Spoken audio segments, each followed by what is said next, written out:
What's going on, everyone? Casey here, Virginia Game Day, checking in with an emergency episode because guess who's back? Back again. Kihei Clark coming back, 5th year with the program. Our all-conference point guard, our floor general is back. Just announced today. So big news in Wahoo land. Everyone's very, very excited. And it kind of feels like a situation where Tony's going to have all his weapons and with a surplus. We got our top 6 scorers coming back from last season, a top 10 recruiting class in the country, and now, unexpectedly, our floor general and leader, Kihei Clark, who's got experience in every different situation you could ask for. Nothing was guaranteed here. They made it seemed like a goodbye video last year before Kihei senior game. There was a bunch of his family and such made the trip from out west to Charlottesville for his last game. Because nothing was guaranteed. I don't know what he tested in the meantime. Kihei's a great player. I don't think that NBA is an option. I don't know. He's going to be able to make a lot of money playing professional basketball somewhere overseas. But maybe, the risk reward was there that he can only, raise his stock with another good season under his belt. Or maybe that wasn't really a factor and he just didn't want to go out with the NIT. Kihei is all about winning, and that would make total sense. So you look to next year, and before this news broke, it was like, okay, Tony's going to be handing the keys over to Reese Beekman. Obviously, with Kihei coming back, that throws a wrench in the system here. If you're Reese Beekman, how are you feeling? I don't know. To be honest with you, I have two people on my shoulder here. With the way that I see next year going, with the talent that's incoming, and the people are coming back, and the projected development in my head of where the steps that the current players are going to take, I think Kihei probably fits best as like the reserve point guard. Now, the other guy on the shoulder is like, whoa, with all these weapons, and with that projected seasoning and work in the offseason like Tony's asking for, that puts Kihei in the exact spot that he was when he came in. And it's taken some of the pressure off him to be like a scorer. And look what happened, when his first year in that role. So, maybe they'll do both. Maybe it'll be both. I don't know what Kihei signed up for. I don't know what the discussions were, but maybe it's somewhere in the middle. Virginia is also in talks to bring in some transfers too. There's going to be a whole lot of talent in Charlottesville next year.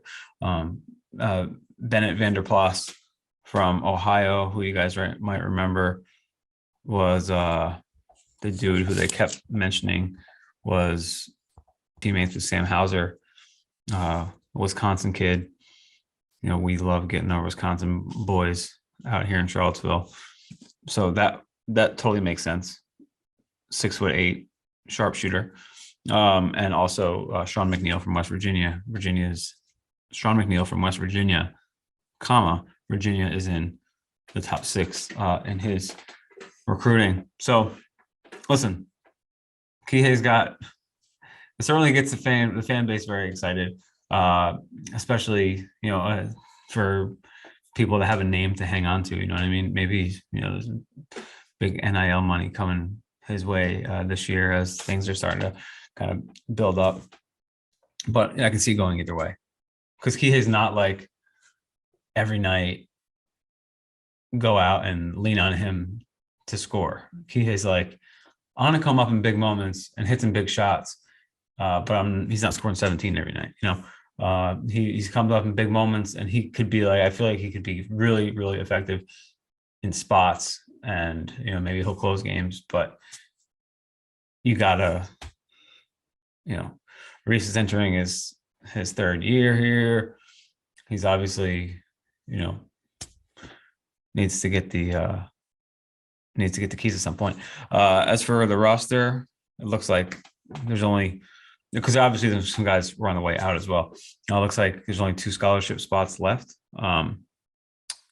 Carson McCorkle, the 4 guys went to the transfer portal: McCorkle, Malachi, Jaden, Nixon, and Igor.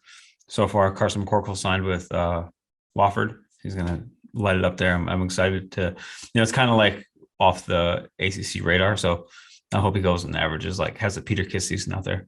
And then Malachi going up to the MVC with Illinois State again, kind of not in the same spot. I hope he gets a starting gig there, or at least a spot in the rotation.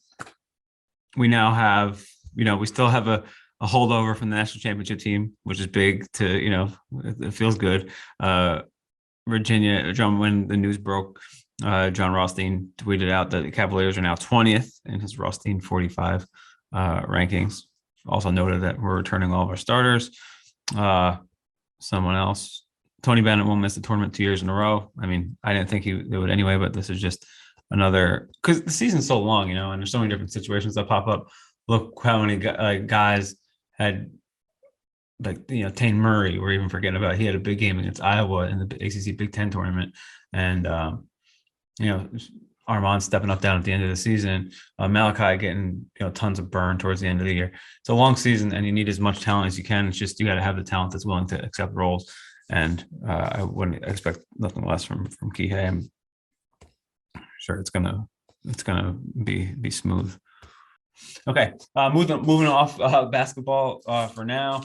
Still no word on where Igor's going or Jaden. I don't, at least, I don't dig into the message boards too much. But so Virginia baseball, we had dropped 5 in a row. Then we won Saturday's game and then dropped Sunday's game. So we've lost 6 of the last 7, and in kind of perfect Virginia fashion, the game they win 18-0. And after the win, I was like, man, you should have saved some runs for Sunday, with hopes that they would still, show out Sunday and win the series. But they only scored 1 run on Sunday. So I was like, man, I wish they really did save some runs for Sunday.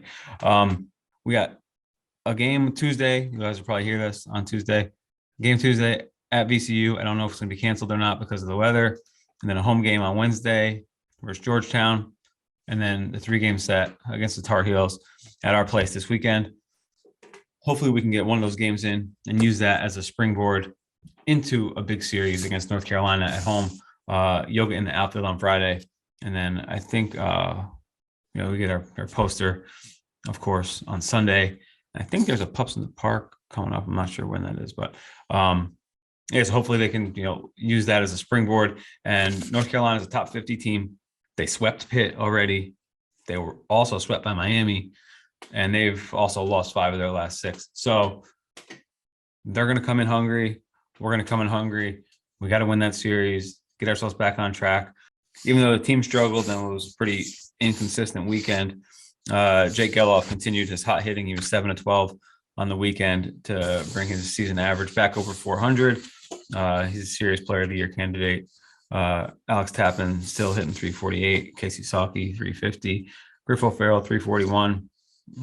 Team batting average still sitting at a solid 318, and our opponent's batting average is at 213. So fear not, we're still ranked 11th in the country. We're gonna, win 4 of our next 5 or something like that, and get the faith back into the team. We got to get our walks under control. Both games that we lost against Pittsburgh this weekend, we walked 7 batters on Friday, and then 3, 6, 8 batters on Sunday. And on the other side, we drew 0 in each of the games. So we were walking guys, they weren't. And then on the Saturday game that we won, we drew 15 walks. So it was just kind of an up and down, crazy weekend. And that's kind of what you expect, when you start out hitting the way that they do and winning the way that they were earlier in the year, if you've watched baseball, if you play baseball long enough, you know that baseball is one of those games where you win two, you lose one. Like, it's just that way. Like, even the worst Major League Baseball team wins 50 or 60 games every year. So you knew it was bound to have a dip. We just got to make sure we, ride a solid hot streak into when it counts in the stretch run and postseason like we did last year. What else? Okay, so Major League Baseball has started. Sean Doolittle, our guy, 5 appearances. He's back in DC now. Hasn't allowed an earned run, so shout out to him. Chris Taylor, the big bopper, hitting 333. Ernie Clement hitting 294 with the now Cleveland Guardians. And then Bennett Sousa made his Major League debut for the White Sox. He's made 5 appearances and has a 3.86 ERA. The USFL also started. Jordan Ellis, former UVA running back, had a big game for the New Orleans Breakers in a win. Scored a touchdown. Was getting some attention from all the folks who were covering spring football. So it was nice to see. It's a name I haven't heard in a while, and happy for him. Speaking of football, spring games coming up, April 23rd. So that's this weekend. They've had 15 practices already. Hearing nothing but good things. People are loving the model program, how Tony Elliott's handling things. He's handling things in state. They're calling it the blue and white game. And it's a good chance. One of the big changes is the offensive line. The offensive line, basically the entire unit transferred out with the changing of the guard, but the coach stayed. And there's a couple, holdovers that were reserves that are there, and then incoming guys. And when the transfers come in the fall, John Paul Flores coming in from Dartmouth. He's presumed to be a starter, so I wonder how that's going to shake out. But so the coach stayed, whole total new unit. So it's interesting. That's like the main thing I'm focused on in the spring game. Is like, it's kind of a scary thing if you just told someone, "Hey, your offensive line from last year, it's all gone, totally new, reworked, go." And with football nowadays, especially with such a heavy passing attack, like, you got to have a strong offensive line. I use the Cowboys as a reference often. When the Cowboys had the best offensive line in the league, they're winning a ton of games. As they get older, injuries, the record falls as their offensive line play weakens. I'm happy I tried to check in with the Kihei news. Plus, there was some other things from UVA orbit that I had to check in on. Thanks for checking us out as always. At Virginia Game Day on Instagram, virginiagameday.com, and on YouTube, it's Slacky Brown Media. That's where all of Virginia Game Day's content is housed. Thanks for checking us out again, and go Bulls.